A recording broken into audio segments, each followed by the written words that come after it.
post-game press conference of Game 4 of the Eastern Conference Final, where the Oshawa Generals were crowned conference champions with an 8-4 win over the Barrie Colts. I'm joined now by Generals forward Colby Barlow and head coach Brad Malone. Coach, your team got the job done tonight. Can you speak to the effort that you saw out there on the ice to get that win and move on to the OHL Championship Series? Yeah, I thought for the most part we played very well. I thought Barrie had a very good push in the first, and we just continued to build. Obviously, we understood the magnitude of the third period, and I thought that was our best period, and it's a good way to close things out. Your first season coaching in the OHL, making it all the way to the OHL Championship Series. How confident are you in this group in front of you?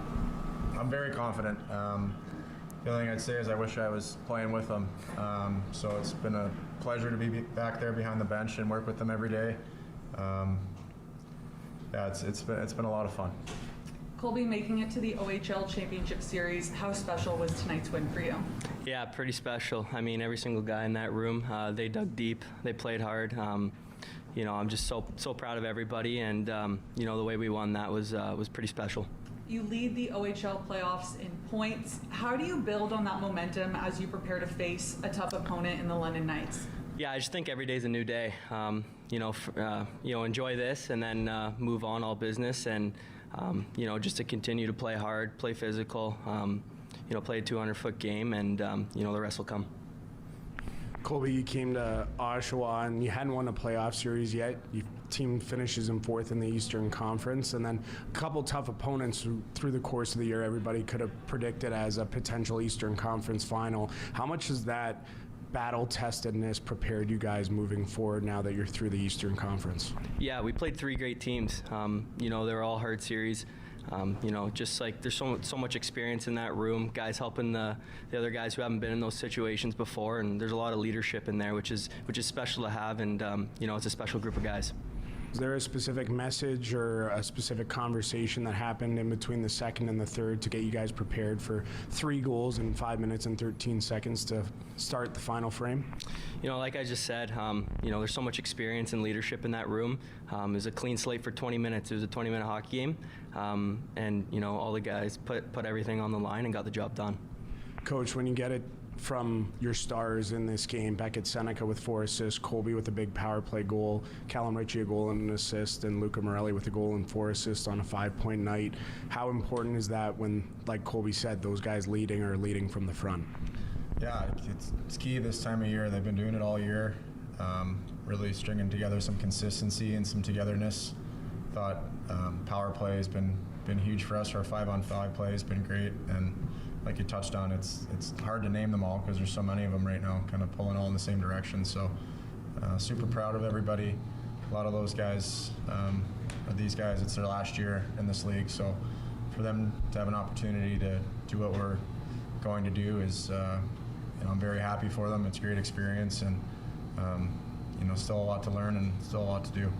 Third period, Noah Powell goes down with an injury. Matthew Buckley jumps up with Colby and Owen and has the shot block and gets the scoring started in the third. We talked about him earlier in the series, but how did you feel like he responded to that test and that moment? I mean, he's been in that situation before. I think that's the one thing about our group is we've shuffled things up a lot. We've had a lot of different looks over the year, and everyone's very comfortable playing with everybody, obviously. Conversations this week just about getting in shooting lanes, and for Bucks to get rewarded by sacrificing and getting in front of a puck and then going down and putting a big one home kind of puts a pretty big emphasis on his effort in the hole. Coach, bit of a loaded question. He's sitting beside you, but can you comment on? He seems to be on a bit of a surge here in the second half of the season. The guy beside you. Yeah, very proud. We both came into this organization around the same time. So we're both kind of new together, both figuring out different situations that are new, and just kind of found a connection in terms of trying to help each other. He was a captain on his former team. I was a captain on my former team. So, a lot of good conversations, a lot of hard conversations. He's gotten better each and every day, each and every week. One thing I'll say is just the things that I saw in the room that you wouldn't see show up on the stat sheet when things weren't going well for him at the start of the year. It said a lot to me about his character and what he's going to be able to do in the future. That's the one thing I really value as a coach and as a player is the good characters, the guys that are here for the team and not about themselves. And now he's succeeding and in the spotlight, but for me the win was a lot earlier in the year when things weren't going well, and he just continued to push.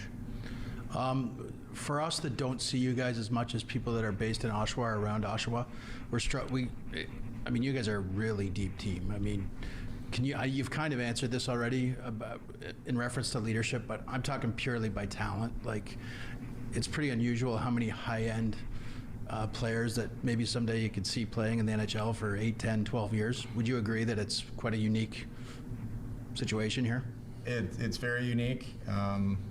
They've done a really good job of building this team to have depth and talent and versatility, a lot of skill, a lot of hardness, a lot of guys that can go up and down the lineup and fill in for roles. I think the one thing about this group is that everyone's accepted that role. Talk about a guy like Bucks. Last year he scored 30 goals. He was on the first power play unit. This year he's not. And his numbers in the regular season showed for that. Just like Barzy, he took it on the chin like a man, and continued to push and pull on the rope for the group and wasn't selfish. So it's things like that for me that is why we're here. Very early in the season we could have lost a lot of people and gone our separate ways, but we've all kind of came together here as a group and really pulled together. He's not beside you like Colby is, but Beckett Sedecki is a pretty special player. Some scouts have made some pretty quotable comments. I'll keep them to myself for my story, but can you comment about him? I mean, another 4 points tonight. He's almost like a man among boys out there at times, really. Yeah, he's the alien. Yeah. No, he's got incredible talent, an incredible future. He's speed, size, skill. He's got the full package. So just one last comment. Hockey is played differently now, maybe even when you were a player. There's not as much emphasis on the forecheck, but you guys don't play like that. I mean, you guys are hard on the puck, and if there was a difference in maybe all 3 series, but especially this one, you guys just play really hard and you force the other team to make mistakes. Is that a fair comment, in addition to all the skill and converting your chances? Yeah, for me, the conversation early on was if you're gonna make it to the NHL, and that's to everybody in that room, that you're gonna need to play well without the puck, and one of those skills is forechecking. So it's a point of emphasis for us on a daily basis. It's something we focus on and we take pride in. Thank you. We'll be joined by Barry momentarily. Thanks, guys. Thanks.